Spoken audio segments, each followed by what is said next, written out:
Marabunta est un jeu pour 2 joueurs exclusivement, pour des parties d'environ 30 minutes, à partir de 10 ans.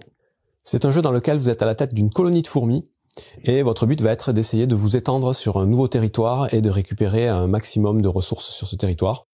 Au niveau de la mise en place, vous allez tout simplement assembler le plateau principal, donc qui est composé de 3 éléments ici, et vous allez venir mettre un petit plateau personnel de part et d'autre, correspondant à chacun des joueurs. Un côté rouge avec le crayon rouge, un autre côté bleu avec le crayon bleu.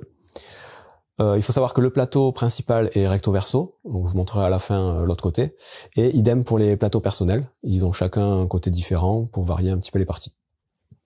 Pour la première partie, on vous conseille de jouer avec la face où vous avez les petits vers de terre pour le plateau principal, et la face où vous avez le petit icône ici pour les plateaux personnels. Ensuite, vous avez des petites tuiles comme celle-ci. Il y en a une qui est identique recto verso, celle-là vous la mettez de côté, ce sera la dernière tuile de la pioche. Ensuite, vous allez mélanger toutes ces tuiles et les placer en tas par-dessus cette dernière tuile. Et vous avez enfin, dans le jeu, des dés. Donc il y a 5 dés au total, qui ont toutes des faces différentes, que vous allez mettre de côté, ou plutôt que vous allez passer au premier joueur. Vous déterminez un premier joueur aléatoirement, et à son tour, le premier joueur va devoir piocher la première tuile du paquet, et lancer les 5 dés. Une fois que les dés ont été lancés, le joueur qui vient de les lancer va devoir faire 2 groupes avec tous les éléments constitués par donc les dés et la tuile. Admettons, il peut faire ça et ça. Chaque groupe doit contenir évidemment au moins un élément, donc au moins un dé. Et l'idée, c'est que une fois que les groupes ont été faits, l'adversaire va devoir choisir un de ces 2 groupes pour pouvoir utiliser la totalité des éléments, donc les dés et éventuellement la tuile. Une fois qu'il aura utilisé tous ces éléments, je vais expliquer comment évidemment, c'est ensuite au premier joueur, celui qui aura lancé les dés, de récupérer le deuxième groupe et de jouer avec les éléments correspondants. Ça, c'est le principe du jeu. On va faire ça un certain nombre de tours jusqu'à déclencher la fin de partie. Juste une précision, donc les tuiles comme celle-ci, on va donc en révéler une à chaque début de tour. Dès qu'on arrivera à la dernière, celle-ci, on la réutilisera à chaque tour. C'est-à-dire à chaque tour, il y aura cette tuile qui sera mise en jeu. Toutes les autres tuiles, elles sont défaussées après usage, sauf la dernière. Donc on va jouer à tour de rôle à chaque fois en alternant le premier joueur, jusqu'à, comme je vous disais, atteindre une des 3 conditions de fin de partie. La première de ces conditions, c'est de remplir intégralement une région du plateau principal. Donc c'est un jeu à cocher, j'ai pas précisé, mais bon, ça me paraissait logique. Vous allez mettre ici là des valeurs, ou alors cocher des choses, que ce soit sur le plateau principal ou sur votre plateau personnel. Bon, mais dès qu'une région sera entièrement cochée, tous les hexagones d'une région seront entièrement cochés, c'est une des conditions de fin de partie. Deuxième condition de fin de partie possible, c'est avoir colorié l'intégralité des cercles d'une des feuilles qui se trouvent autour du plateau. Donc ça pareil, je vais l'expliquer, ça va déclencher la fin de partie. Et la dernière chose, c'est d'avoir rempli tous les hexagones avec des cupcakes qui sont présents sur le plateau. Donc dès que tous les hexagones ont été remplis, soit avec une valeur, soit en l'ayant coché, c'est aussi la condition de fin de partie. Dès que cette condition est déclenchée, vous allez finir le tour en cours, donc vous continuerez à utiliser tous les dés jusqu'à la fin, et on passera au décompte de fin de partie. Le but du jeu, c'est d'avoir le plus de points à la fin de partie. Il y a plusieurs façons de marquer les points, je vais vous expliquer, mais vous avez votre compteur de points qui est à droite de votre petit plateau personnel. Donc ça va jusqu'à 25. Si jamais vous dépassez 25, vous laisserez cocher le 25, vous effacerez tout et vous continuerez à cocher en suivant les numéros. Voyons maintenant en détail qu'est-ce qui va se passer sur le plateau et comment on joue exactement. Vous avez tout d'abord sur le plateau principal, comme vous l'avez vu, différentes régions avec des couleurs différentes. Sur chacune de ces régions, vous avez certaines cases avec des petits cupcakes dessinés. Sur d'autres de ces cases, vous avez des petites caisses dessinées, des petites caisses vertes. Ces cupcakes et ces caisses, vous allez les retrouver sur votre plateau personnel. Les cupcakes, c'est tout simple. Dès lors que vous allez rentrer un numéro sur une des cases avec un cupcake, vous allez tout de suite gagner le premier cupcake le plus à gauche de votre piste de cupcake ici.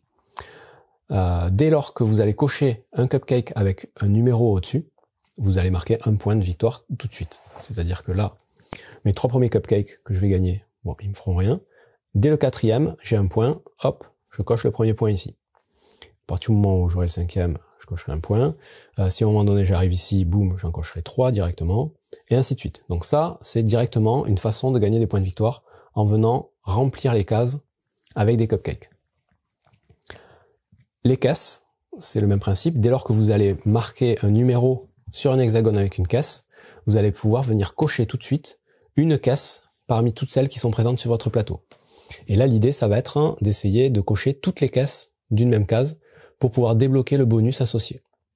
Donc là, admettons, première caisse, je la coche ici, deuxième caisse, ici.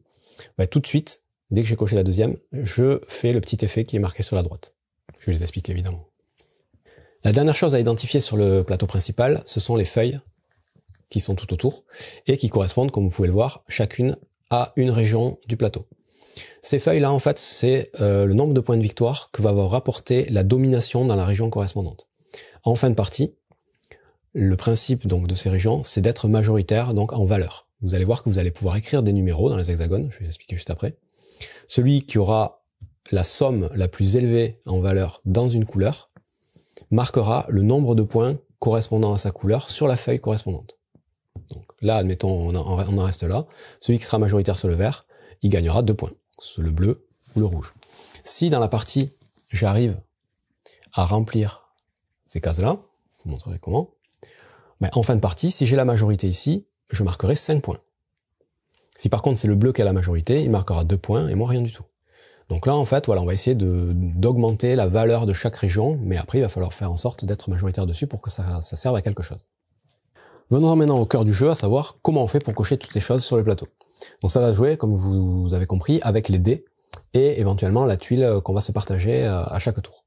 Donc les dés, ils sont tous correspondant à une couleur du plateau. Donc, vous avez le dé rose, le dé orange, le dé jaune, le dé bleu, le dé vert, le dé blanc.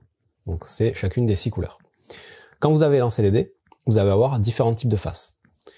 Les faces avec un espèce de petit drapeau, là, tout simplement, quand vous allez utiliser ce dé, vous allez venir cocher une petite pastille de la feuille correspondante à la couleur du dé. Donc ici, le drapeau rose, hop, je viens cocher un point dans la feuille rose.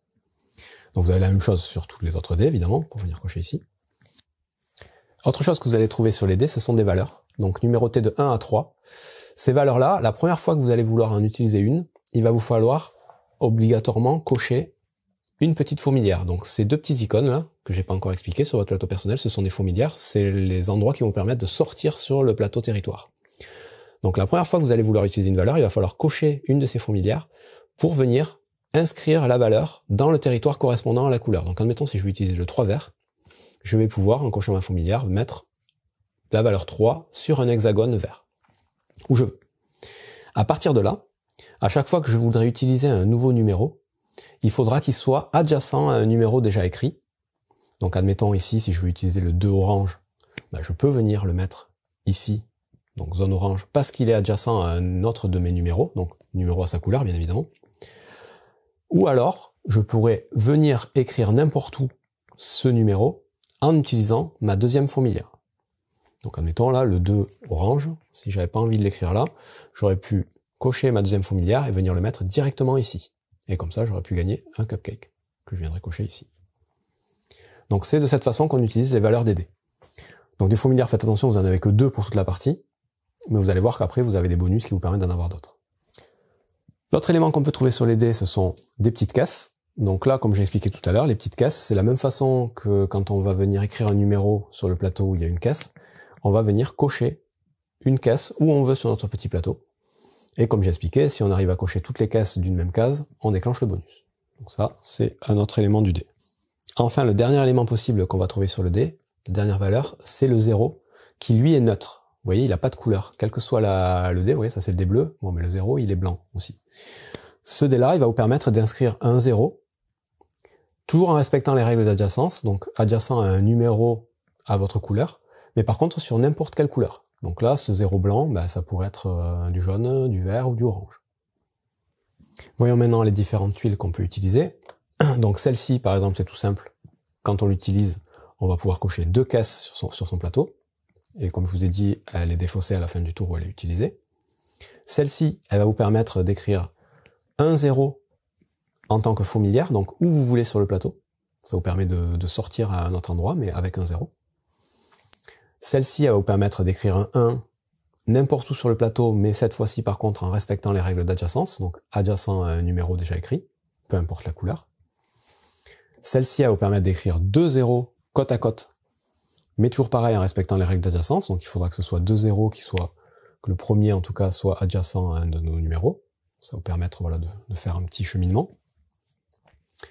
Celle-ci, elle va vous permettre de cocher, donc de mettre des croix sur 2 cases, et encore une fois, adjacentes à des numéros que vous avez déjà cochés. Donc là, vous pourrez mettre par exemple une croix ici, et ces cases, en fait, seront bloquées et ne rapporteront des points à personne. Si ces cases sont des cases où il y a des cupcakes ou des caisses, bon ben les caisses et les cupcakes sont perdus. Et par contre, ces croix-là, elles ne comptent pas pour les règles d'adjacence. C'est-à-dire que si plus tard je veux écrire un numéro en zone blanche, ben c'est pas considéré comme étant à ma couleur. Il faudra que je reparte à chaque fois d'un numéro. L'adjacence, c'est vraiment avec les numéros. Les croix, c'est juste pour bloquer des cases. Celle-ci, elle va vous permettre de cocher 2 petites pastilles dans 2 feuilles de couleurs différentes. Celle-ci, elle va vous permettre d'utiliser un même dé qu'on a donc dans notre partage 2 fois de suite. Et enfin, la dernière, qui elle reviendra jusqu'à la fin de la partie, elle va vous permettre de cocher une case avec un cupcake n'importe où sur le plateau. L'hexagone de cupcake qui est coché de cette façon ne fait pas gagner à la personne qui le coche un cupcake sur sa piste. Ça rend juste indisponible la case avec le cupcake. De la même façon que les cases croix tout à l'heure rendent indisponibles les cupcakes et les caisses. Cette tuile-là, donc le fait de rayer les cupcakes, c'est la seule tuile que les joueurs seront obligés d'utiliser à chaque tour. Toutes les autres tuiles sont facultatives, c'est-à-dire que même quand on la récupère, on n'est pas obligé d'appliquer l'effet, même si c'est quand même intéressant de le faire la plupart du temps. De la même façon, les dés, quand on les récupère, on n'est pas obligé de les appliquer. On peut très bien ne pas faire ce qu'il y a écrit dessus, si on peut pas ou si on ne veut pas. Il reste maintenant à expliquer les différents petits pouvoirs qu'on va pouvoir débloquer avec les caisses, et on aura fait le tour. Vous allez voir, c'est assez simple, c'est des choses qu'on a déjà vues. Donc le premier, c'est tout simplement écrire une valeur 1 dans un hexagone adjacent à un hexagone où on a déjà écrit une valeur. Même chose pour le deuxième pouvoir en écrivant un 2. Ici, ça va nous permettre de gagner 2 cupcakes sur la piste des cupcakes, et donc éventuellement des points. Celui-ci va nous permettre d'écrire un 0 où on veut sur le plateau, quelle que soit la couleur. Donc c'est une nouvelle fourmilière de valeur 0. Ici, même principe, mais avec une fourmilière de niveau 3, donc on va écrire un 3 où on veut sur le plateau. Celui-ci va nous permettre tout de suite de gagner 2 points de victoire sur la piste des points de victoire, et celui-ci 3 points de victoire sur la piste des points de victoire. On a fait le tour de tout ce qui était possible dans le jeu, il reste maintenant à expliquer le décompte de fin de partie. Ça va être tous les points accumulés par les joueurs au cours de la partie grâce au cupcake et au pouvoir des caisses en bas à droite. Et à ce total-là, on va rajouter les points de majorité de chacun des territoires. Pour ça, c'est très simple, on va regarder chacun des territoires. Admettons, lui, il avait 3 ici, 1 ici. On va faire le total des valeurs de chaque joueur dans les territoires. Celui qui aura le plus grand total, donc ici, moi j'ai 3 en rouge, le joueur en face, il a 4. Donc c'est le joueur bleu qui a la majorité ici. Le joueur bleu va gagner 2 points. Donc il va rajouter 2 points sur sa piste. On fait la même chose pour chaque couleur, donc en comptant le nombre de points qui auront été marqués à notre couleur. Et on va rajouter ça à notre total. Et celui qui aura le plus de points à la fin de ce décompte sera déclaré vainqueur. En cas d'égalité sur une même région, en termes de points, personne ne gagne les points. En cas d'égalité en fin de partie, c'est celui qui aura coché le plus de cupcakes qui sera déclaré vainqueur. Et s'il y a encore égalité, c'est le joueur qui aura déclenché la fin de partie qui sera déclaré vainqueur. Je vous montre juste rapidement le verso des plateaux. Donc vous voyez que là, au niveau du territoire, la partie bleue est un peu éparpillée un peu partout. Et au niveau des pouvoirs, vous avez des pouvoirs différents ici. Et c'est à peu près tout ce qui change. Mais du coup, ça renouvelle quand même pas mal la façon de jouer. Donc voilà, c'est tout pour Marabunta, un très bon petit jeu de roll and write, donc pour une fois très interactif, donc on joue vraiment l'un contre l'autre, il y a vraiment une interaction, conquête de territoire, ce qui est pas du tout le cas dans la plupart des jeux de roll and write. Donc voilà, c'est plutôt original et ça se joue vite et c'est très chouette. Bon jeu à vous.